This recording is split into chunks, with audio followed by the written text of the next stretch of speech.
Sheriff Mark Grayson received an urgent call from a distressed resident, Martha Jenkins, reporting the sudden disappearance of her daughter, Mia. Her voice was filled with panic as she explained Mia had failed to return home after a routine evening of errands. Grayson, accustomed to the calm rhythm of Darlington, immediately felt the ominous weight of the situation. Darlington, a secluded town surrounded by dense woods, was a community built on shared trust and history. With only 2,000 residents, everyone knew one another's business, and most took comfort in that closeness. But beneath its quaint exterior, unspoken tensions and small-town secrets quietly lingered. The town's eerie stillness seemed to amplify the unease gripping its residents. Within days, the tranquility of Darlington shattered further. Mia Jenkins wasn't the only one to disappear. A respected family of 3, the Collinses, and a reclusive neighbor, Dale Harmon, also vanished without explanation. The disappearances, each seemingly ordinary on their own, took on a far more sinister tone when viewed together. It's time to raise the dead. It's time to raise the dead. Sheriff Grayson, a seasoned lawman with a career shaped by both triumphs and regrets, couldn't shake the feeling that these vanishings were no coincidence. Experience whispered that something darker than random misfortune had settled over the town. Paranoia seeped into the community as whispered accusations began to circulate. Some suspected foul play, pointing fingers at Dale Harmon's peculiar habits. Others suggested that the dense woods surrounding the town had claimed the missing. Fear replaced the neighborly warmth that once defined Darlington. Grayson discovered an eerie connection. The missing individuals had all been seen in innocuous situations shortly before their disappearances. Mia at the grocery store, the Collins family enjoying dinner on their porch, and Dale on his usual evening walk. The timing and normalcy of these moments felt unnerving. With no answers in sight, Sheriff Grayson found himself staring at a growing collection of photos of the missing. Each face seemed to demand justice, and each failure to deliver weighed heavily on him. Grayson's thoughts circled endlessly as he whispered to himself, how could 5 people disappear into thin air? It was a question that would haunt both him and the entire town of Darlington for weeks to come. Sheriff Mark Grayson adjusted his badge in the mirror, the faint silver tarnish a reminder of how long he'd carried its weight. His career had once shone bright, a beacon of competence and trust, until the Peterson case. A young woman who vanished without a trace remained unsolved under his watch. Though Darlington trusted him, he didn't trust himself. Every new case brought the ghost of his past failures closer. Osilde smiled. He didn't trust himself. Every new case brought the ghosts of his past failures closer. Sheriff, Deputy Carter called from outside his office. Martha Jenkins is here again. She says it's urgent. Grayson sighed deeply, bracing himself. Send her in. Martha entered, her eyes puffy and red. Sheriff, you know Mia wasn't the kind to just up and leave. She wouldn't do that to me or Jamie, she said, clutching the photo of her daughter and grandchild tightly. Mark's jaw tightened. He knew Mia Jenkins well. She was a fighter, a woman who'd been dealt a rough hand but refused to fold. Her split with Scott had been messy, leaving her with emotional scars that she tried to hide behind a brave face. Did she say anything unusual before she disappeared? Grayson asked. Martha hesitated. She mentioned Scott had been texting her again. He wanted to talk. I told her to ignore him. Her voice cracked. Maybe I should have told her to go. She sneezed. Grayson shifted focus to another troubling disappearance. The Collins family. Patricia and Robert Collins had always been the picture of affluence, hosting fundraisers and flashing smiles that could light up a room. Yet the whispers were there, arguments overheard through their open windows, Emma's defiance at school, Patricia's late-night drives alone. Emma, Dr. Robert Collins was helping his friend start a new growth. "You think the Collinses just left?" Deputy Carter asked as they sifted through reports. "No," Grayson said flatly. "People like them don't leave. They'd never abandon their reputation." Dale Harmon was different. A man of few words, he lived on the edge of town in a run-down shack, his only consistent routine being solitary walks at dusk. Grayson recalled an encounter a few weeks earlier. Grayson left the South and fled across the mountains, never venturing across the border. "You keeping well, Dale?" Grayson had asked. Dale's response had been brief but cryptic. "I'm trying to make things right." What had he meant? Darlington's charm had always been its closeness, but fear was tearing it apart. Old grudges surfaced, neighbors eyed one another warily, and trust eroded faster than Grayson could manage. Grayson pieced together fragments: Mia's torn journal pages, Patricia's half-finished voicemails, Emma's mysterious social media messages, and Dale's peculiar late-sight excursions. The puzzle pieces hinted at something sinister, but the picture remained incomplete. "Do you think this town is cursed?" Carter asked one night. Grayson didn't answer. He stared at his board of missing persons and thought, "It's not a curse. Someone knows exactly what they're doing." The Darlington Sheriff's Office buzzed with activity as Sheriff Mark Grayson leaned over a cluttered desk. Maps, notes, and photos of the missing were scattered before him, each one demanding answers he couldn't provide. Deputies came and went, bringing updates that offered no clarity. "Nothing at the Jenkins house," Deputy Carter reported, his face lined with frustration. "No forced entry, no signs of a struggle. It's like she just walked out and vanished." Grayson exhaled sharply, the weight of expectation pressing harder. "Keep digging.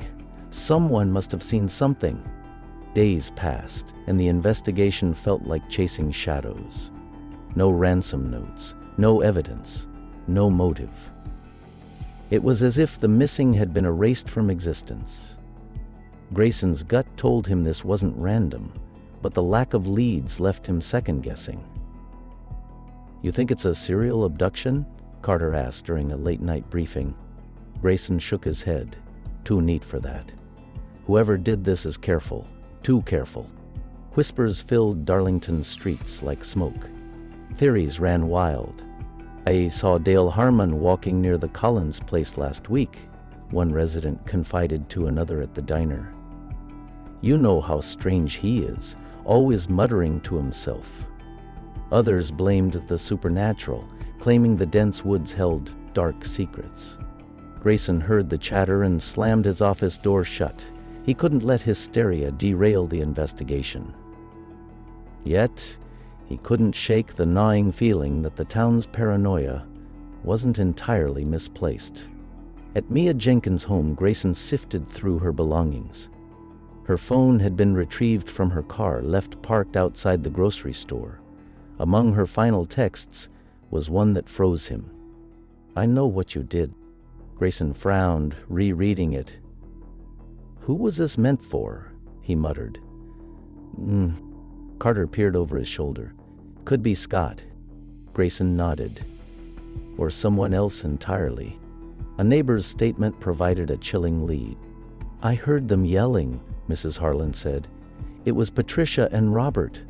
Something about betrayal and keeping things quiet." Grayson pressed for more. "Did you see anyone else?" She shook her head. "Just heard slamming doors. It was around 9 that night. Then, nothing."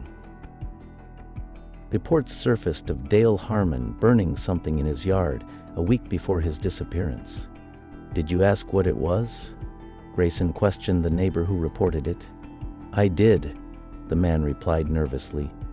"He said it was just old papers, but he looked scared, like he didn't want me there." The appearance of a mysterious figure further unsettled the town. The man introduced himself as Vincent Cole, a private investigator hired by Patricia Collins's sister. His presence, however, felt off. But for some reason, his grandfather had never failed to intrigue her and had appeared more than once. All she had ever... "You have jurisdiction here?" Grayson asked, his tone sharp. "Just looking for answers, Sheriff," Cole replied, his smile disarming. "Seems like your department could use the help." Grayson didn't trust him. Cole asked too many personal questions, pried into places that felt unnecessary. As the investigation faltered, old grudges resurfaced. "Your son was snooping around my property last night," one man accused another during a town meeting. "You think I have anything to do with this?" the other shot back. "Maybe it's your family. Everyone knows your wife's been sneaking off with someone." The meeting descended into chaos, leaving Grayson with more disputes than leads. By the week's end, Darlington was on edge. Residents locked their doors, avoided each other's eyes, and jumped at every shadow. Grayson sensed the community was nearing a breaking point. The silence was heavy, pregnant with the promise of something explosive. He stared at the board of faces: Mia, Patricia, Robert, Emma, Dale, and muttered under his breath, "What the hell happened to you?" Sheriff Grayson's phone buzzed on his desk late in the evening. The number was blocked.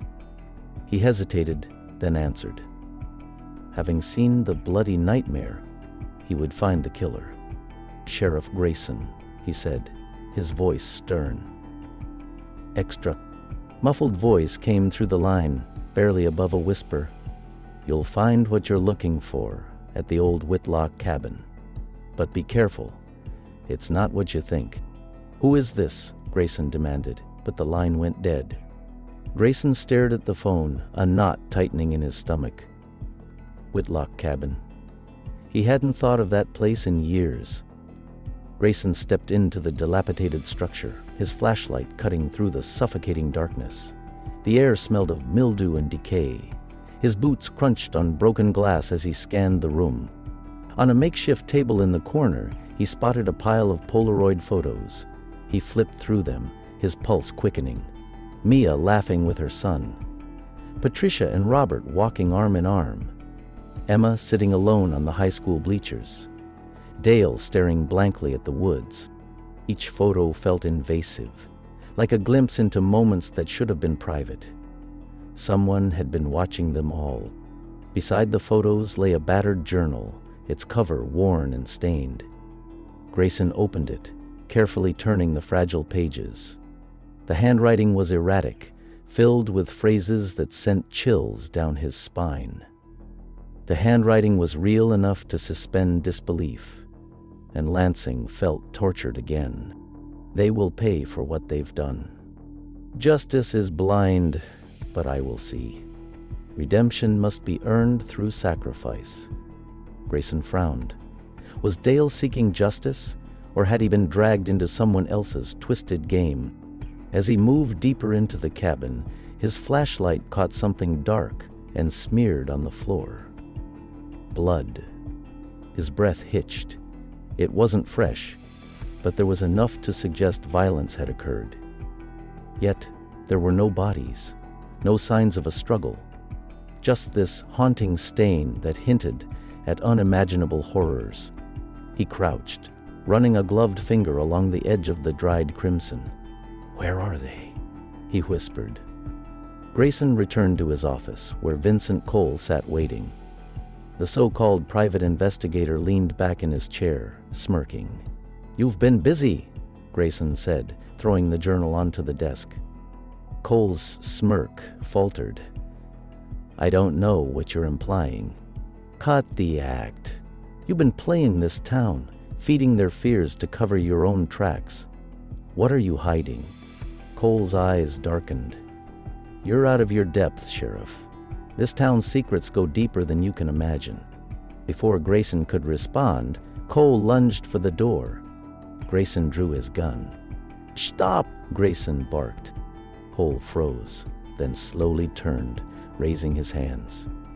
"You're not ready for the truth, Sheriff, but it's coming. You can't stop it." With a swift move, Cole bolted, disappearing into the night. When Grayson returned to the cabin later, he found a message scrawled on the wall in red paint. "It's not over." News of the discovery spread quickly, and fear mutated into fury. Groups of residents formed vigilante patrols, scouring the woods and questioning anyone who seemed suspicious. "This is what happens when we rely on the law," one man shouted during a town meeting. "We need to take matters into our own hands." "No," said another man. But their desperation only deepened the town's fractures. Long-buried rivalries erupted, turning neighbor against neighbor.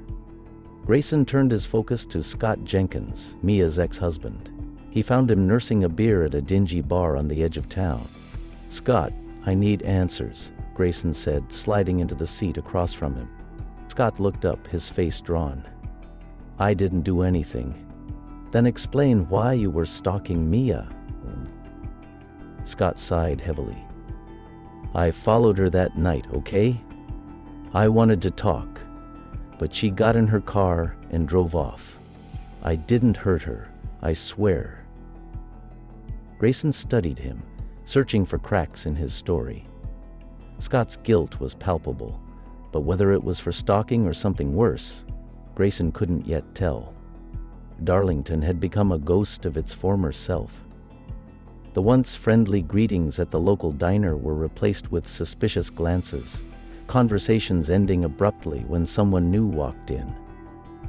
Long-standing friendships dissolved as blame and speculation eroded trust. "I never thought I'd see this town tear itself apart," muttered Linda Harland to her husband. "It's like we don't even know each other anymore." "It's fear," he replied grimly. "Fear changes people." Legal Treatise Number 6. Sheriff Mark Grayson sat at his desk for what he knew would be the final time. The weight of the unsolved case had become unbearable. He'd failed not just the families of the missing, but the entire town.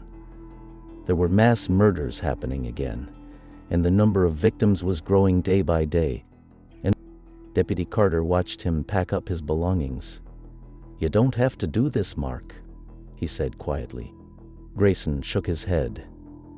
"I can't look at their faces every day, knowing I couldn't bring them answers. Someone else might do better." The speeches ended, and the silence fell. He handed Carter his badge. "Take care of this town, Carter. They'll need someone they can still believe in." For the families of the missing, the pain of uncertainty was unrelenting. Patricia Collins' sister, Evelyn, stood in front of a small gathering at a vigil. "These past months have been the hardest of my life," Evelyn began, her voice trembling. "But I refuse to let Patricia, Robert, and Emma be forgotten." She held up a flyer. "I'm starting an organization to advocate for missing persons. If our loss can help prevent another family from going through this, maybe it won't all be in vain." 3 months later, a hiker emerged from the woods, pale and shaken. He carried a torn piece of fabric, faded but unmistakably part of Emma Collins' favorite jacket. "I found it near the creek," he explained to the new sheriff, his voice unsteady. "There's nothing else, just this." The discovery reignited the town's anxiety. People speculated endlessly, but no further evidence emerged, leaving the mystery as murky as ever. The whispers grew louder. Some claimed that someone in Darlington knew the truth, but was too afraid, or too guilty, to speak. Others suggested that the disappearances were part of something far larger than their small town. "It's someone here," Linda Harland insisted to a friend. "I can feel it. They're walking among us, hiding in plain sight." But accusations without proof only deepened the town's fractures, leaving more questions than answers. Years passed, and Darlington became a town defined by its unanswered questions. The missing persons photos, faded but still intact, remained pinned to the bulletin board at the sheriff's station. Evelyn Collins visited the board every month, placing fresh flowers beneath the photos of her sister and niece. She stared at their faces and whispered, "I won't stop fighting for you." For those left behind, the ache of not knowing became a part of life.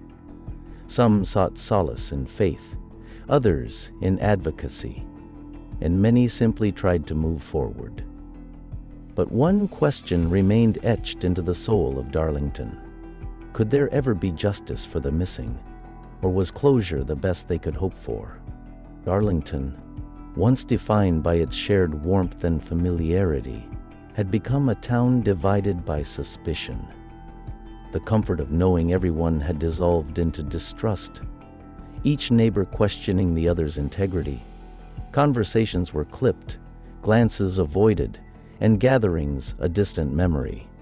"Did you hear about the Harlans?" whispered a shopkeeper to a customer. "They're selling their house, can't handle the gossip anymore." "Who can blame them?" the customer replied. "This place isn't the same. It's like the soul of it's gone." Darlington's fragile bonds, frayed by fear, had finally snapped. The question lingered, like an unwelcome guest. Was this tragedy brought on by an outsider, or had the darkness always been there, hiding in plain sight? Sheriff Grayson, though retired, often wrestled with the thought during sleepless nights in his new home. He would sit by the window, staring at the stars, as if they might offer clarity. "Was it someone I missed?" he murmured to himself. "Or something I wasn't willing to see?" The townsfolk whispered their own theories. Some blamed transient visitors or an unknown figure. Others insisted the culprits were among them, cloaked in respectability. Neither answer brought solace. For those left behind, the absence of closure became a heavy burden. The families of the missing carried their grief like a scar that refused to fade. Every holiday, every empty chair at the table, was a painful reminder of what had been lost. Evelyn Collins stood in her sister's old bedroom, untouched since Patricia's disappearance. She ran her hand over the quilt on the bed, her throat tight. "I don't know how to let you go," she whispered, her voice breaking. Reluctantly, Patricia went over to the bedside and planted one finger on the woman's blue eyes and spoke. "Keep your eyes closed and let your truth..." The town itself bore the psychological weight of the case. Buildings that once felt vibrant now seemed hollow, echoing with memories of those who had vanished. The sheriff's station, now abandoned, still housed the bulletin board where photos of the missing remained pinned. Sunlight streamed through cracked blinds, highlighting the faded images of Mia, Patricia, Robert, Emma, and Dale. Every face on the board seemed to ask the same question: why me? The building was silent, save for the occasional creak of settling wood. Yet the air felt heavy with their stories, untold and unresolved. Darlington's pain was encapsulated in that board, a haunting reminder of loss and of questions that might never be answered.